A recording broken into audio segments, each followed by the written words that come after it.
This is my message for the greatest country in the world.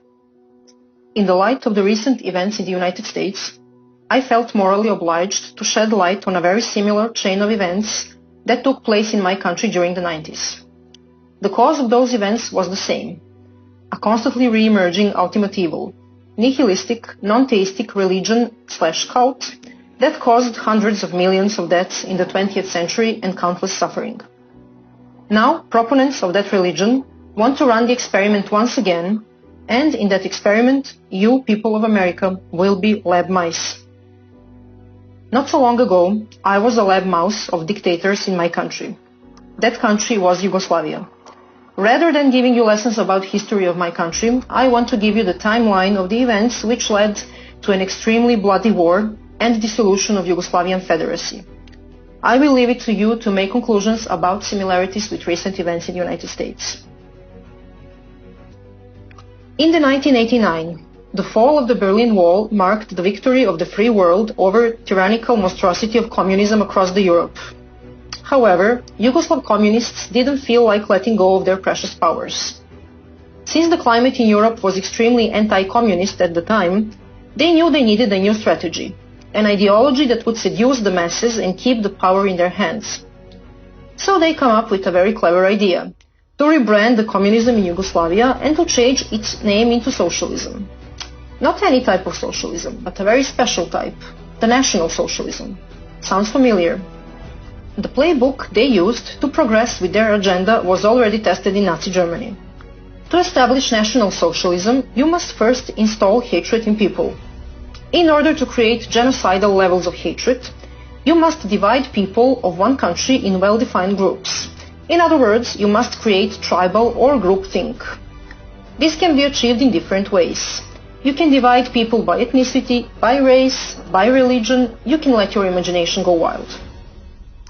Since Yugoslavs were white and practically indistinguishable among themselves, the only card they could play was the religion card. Yugoslavia was very mixed religion-wise, and we had Orthodox Christian Serbs, Catholic Croats and Slovenes, and Muslim Bosnians. A perfect starting position. In the next phase, you must start making such social policies so terrible that will inevitably lead to the countless individual disadvantages. When the consequences of such government policies become obvious, you must start claiming that the cause of those inequalities is nothing but discrimination and hatred of one group towards another, and naturally, you must start screaming that those inequalities must be corrected by favoring the oppressed, discriminated group over the oppressor group. Enter national quotas for hiring. Now just replace national with race or women. Once the groups are formed and well-defined, it's needless to say that all the mainstream media in Yugoslavia were government-controlled and were fueling the narrative about mutual discrimination and hatred relentlessly. The growing fear and feeling of insecurity destroyed relationships, marriages, friendships. As fear of discrimination and hostility among groups were growing, people started retreating and isolating within their own groups because they didn't feel safe anymore with the individuals of the other group. All of a sudden, staged and very well organized mass protests started all over the country. Protests against the oppression and killing of one group by another. At first, those protests were peaceful, but soon enough, rioting and burning started. Now that you have the attention of the public, you need sparks. What is a spark? A spark is a convenient event of murdering of a random member of one group by a hateful member of another. And you usually need more than one of those. At this point, people were still not completely divided. There were still reasonable people left, those who understood we are all one nation under God, and that we will not kill each other under any circumstances. They went out protesting together, singing for peace and holding their hands. But the hunger for the absolute power of socialists was stronger than our love for each other. And shootings and attacks at protesters continued. In the next phase, the tipping point with no return was reached. People started erecting barricades at the entrance of their cities, their neighborhoods, even on highways and roads. Barricades were guarded with armed civilians. Each and every attempt of the law enforcement to remove barricades and to de-escalate the situation was in vain, since they would be ambushed and killed.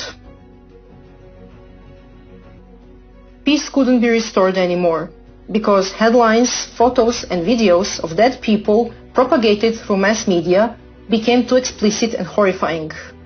Even those hardcore idealists who believed in one nation under God, peace and love, snapped under the pressure. At that point, army was deployed to restore order, but they couldn't do much, because they were clueless about who was the perpetrator and who was the victim. Simply because there were perpetrators and victims on both sides. In the final stages, even the army was attacked during the negotiated retreat, and 50 or 100 soldiers were killed. And just like that, Yugoslavia found itself in a civil war. City against city, village against village, family against family, and so on until the whole territories became cleansed of the members of the enemy group. Genocide, ethnic cleansing, relocation of hundreds of thousands of people were everyday news. It lasted 4 years. 100,000 people died. Some 500,000 were displaced. Those people lost everything. Yugoslavia was drowned in the bloods of thousands of innocent people and destroyed forever. You might wonder how we let that happen. How could we let things get so much out of control? That was because we didn't realize who were the real enemies, the enemies of the Yugoslav people as a whole. Instead, we were brainwashed into buying the story that we, the people, are the enemies of each other, while our true enemies were advancing with their sick, demented agenda, which had as the ultimate goal the total and unlimited power. This brings me to present times, the year 2020, and to you, American people. Unless you were living under the rock, you might have noticed that something very strange and vicious is happening in your country. But you're not exactly sure what it is and where it came from. Because the last time you checked, you were one nation under God, a country of free, independent individuals with equal rights under the law and core values of life, liberty and pursuit of happiness. All of a sudden, there is protesting, rioting, arson, murder, destruction of public and private property, and lots of people screaming how unbelievably racist and unjust America is. And before you even manage to prepare your morning coffee and turn the TV on, once united Americans are at each other's throat, and a bunch of nice and caring people on TV are telling you how you should accept the violence and hatred against Americans because you deserve it. If you have paid attention to what happened in Yugoslavia, I hope you have realized by now that your true enemies are not your fellow Americans. The ones who are, they want you to hate each other and to kill each other, while they're taking away your constitutional rights, your freedoms and your country, your heritage, your way of life and the future of your children. Although it is more than obvious that there are very well organized groups used as tools to install and amplify hate and to create division between Americans, there are only metastases which have spread through once healthy America. Of course, there are violent terrorist organizations and they must be removed as well. But the main cancer that is killing America, the one where all this mayhem is coming from, is somewhere else. The real and extremely dangerous enemies of American people are the elected officials in your government, in your states, in your courts. Representatives, governors, mayors, judges. The ones who are pulling the ropes. The ones who hate America and American people so much that would even sacrifice the life and prosperity of their own children just to see it burn to the ground and American blood spilled. Those are really sick, demented, ideologically possessed people, and they are in high positions in the government. They are governing your states, your cities, and making decisions in your courts. You know very well who they are. You know very well what they already did to once beautiful and prosperous American states and cities. They are resentful, power and bloodthirsty. They want you and your children suffering in misery and begging them for mercy. They won't stop, no matter how much you try to appease them. Unless you, American people, stop them. You're maybe thinking this is not possible. But think again. How many of them tyrants are out there? And how many of you decent American people? What makes them think they can do whatever they want with you? That they can play you for a fool over and over again? And that they're invincible? What makes them think they're gods? morally and intellectually superior compared to you, freedom-loving Americans. Yes, you guessed it. The fact that they managed to get away with it every single time. They faced no pushback and not a single consequence for their crimes against American people. The time has come for them to pay for their treason. How you should act? First thing that you must do, stop caring whether you've been called a racist, a white supremacist, a selfish person who wants to spread the C-1984, or whatever nice name they have for you. This irrational fear of stigma, a phobia of being called a racist, has way more destructive implications than you can even imagine. Stop caring whether you'll offend anyone. Number of people offended by you practicing your First Amendment rights is directly proportional to how successful you are in that. Which means, the more offended, the merrier. Stop attempting to have a fact or logic-based rational conversation. Stop explaining yourself. It's useless. You're wasting your precious time and energy. They have a playbook, and changing their minds is not part of it. Second, exercise your Second Amendment rights. This means study carefully and in detail gun laws in your state. Next, arm yourself. If you have never used a gun before, make sure to take a basic gun training. This is very important because you must know how to use a gun properly to protect yourself, your family, and your property, so that you can avoid hurting yourself or innocent people as a consequence of improper gun use. Be a responsible gun owner. Third and most important, exercise your First Amendment rights. Of course, it is very important to vote in November, but I'm afraid it will not be enough. I have seen such a diversity of ways socialists used to steal the elections in Yugoslavia, and I'm absolutely sure your tyrants will give their best to do the same. You must act now. You must go out on the streets, peacefully assemble and protest against tyranny and infringement of your God-given rights. Millions and millions of you decent American people, you must have your voices heard. You must send a very loud and a very clear message to the elected officials in the federal government and in your states that enough is enough, and that you want them to take action now against tyranny. Remind them why you voted for them and why they are elected. Remind them of their sacred duty to protect the vision of founding fathers of the United States of America. Tell them you want your constitutional rights defended and protected. Tell them you want your history preserved. Tell them you want to be able to freely exercise your rights to free speech, to be able to freely and openly show the love for your country, to be able to proudly put American flag in front of your house, and to openly show your pride of your heritage, your culture, and your nation. Tell them you stand proudly with American law enforcement and that you got their back in the same way you want them to have yours. Tell them you want to be treated as grown-up individuals who can make their own decisions. Tell them that there is no place for socialism in America. Tell them you want the traitors of American people out of their offices and out of government. Tell them you want them charged and prosecuted for treason and crimes against humanity. And that if they're not removed from the government and from their offices, that you, freedom-loving Americans, will unleash all your anger on tyrants and you will remove them yourself. It is your constitutional obligation to protect the legacy of founding fathers and to fight against any form of tyrannical government which infringes upon your constitutional rights. Never forget why you celebrate the Independence Day. Don't be afraid whether you will get attacked for exercising your First Amendment rights. You certainly will be. If that happens, defend yourself. Remember, self-defense is not violence, no matter what they tell you and what they accuse you of. President Trump is on your side, and on the side of liberty. Because if he weren't, they wouldn't try this hard to sabotage him in every way possible, to make a nightmare out of his life and his presidency, and to remove him from the office. He's in their way of them getting what they want.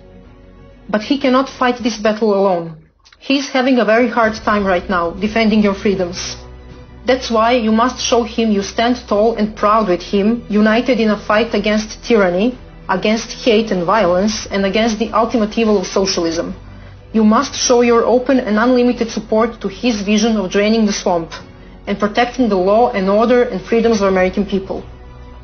You must understand that, besides being a gatekeeper of free America, President Trump is also a gatekeeper of the free world. This means that if we, free people of the world, lose America, we will lose the world as well. You must not make the same mistakes us Yugoslavs made, because the only casualties of our mistakes were ourselves. This is different because now the future of the whole free world is in your hands. Having all that said, I hope you will go out on 4th of July in tens of millions and celebrate Independence Day with your presidents as you should, as free Americans. God bless President Trump, and God bless America. You know what? I got something to say to you, Mr. Barack Obama. Yes, I'm talking to you. I really want to know something. But hold on. I want to give every single body watching this video a warning. I might say something about Barack Obama, something that you might not like. So if you don't want to hear something that you might not like, then you might want to tune out and put down your phone. You might not want to watch this video, okay? Because I'm not holding back at all. If there's somebody in your house who loves Barack Obama, then you might want to go to the other room and turn down the volume. Because what I'm about to say, I'm going to say it loud. So Obama can hear me clearly. So everybody can hear me clearly. So, Barack Obama, back to you. I hope everybody share this video so it can reach Barack Obama. Oh, please, tag Barack Obama. Tag him. Send this to him. I want him to listen up. Barack Obama, all eyes on me. Look at me when I'm talking to you, Barack. All eyes on me. You are a joke. You are a disgrace to the black community. You are a disgrace to America. Shame on you, Mr. Barack Obama. How are you the first black president? Huh? How are you the first black president? And you didn't really do anything for the black community. Where are you at now? You from Chicago. And you don't have anything to say about what's going on in Chicago? You have nothing to say? Nothing at all. You always got something to say. You always running your mouth, popping off at the gums, yip yapping. But now you want to be quiet. But you don't have anything to say about black on black crime. You don't have anything to say about these people, these young people in Chicago that are being harmed almost every single day. Nothing to say. I get it. You had nothing to say when you were the president. So why am I even expecting you to say something now? Terrence, you're being a dummy. Obama didn't say nothing when he was the president. So, of course, he's not going to say something now. Of course not. Because Obama never really cared about the American people. Obama never really cared about the black community. But I just don't understand how you can be the quote-unquote first black president. Yeah. But forget about the black community. Where they do that at? Huh? Say something, Mr. Barack Obama. You always have something to say about President Trump, but you don't have nothing to say right now about the people from your city. Cat got your tongue all tied up.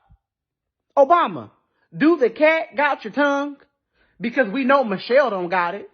Oh yeah, we know she don't got your tongue. Oh, no. Yeah, we know that. So why are you quiet? Exactly. You are a joke. Obama. This is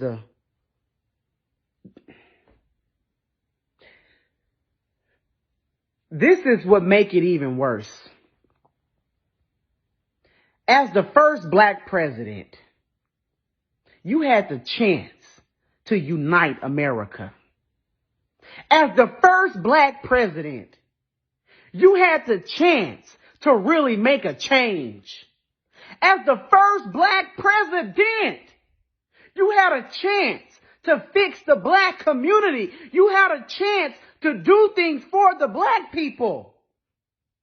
But you didn't. You failed, Barack. As the first black president, you could have went down as the first black and the greatest president ever. You could have went down as that in history, but you're not. You're going to go down as the worst president in the history of the United States of America.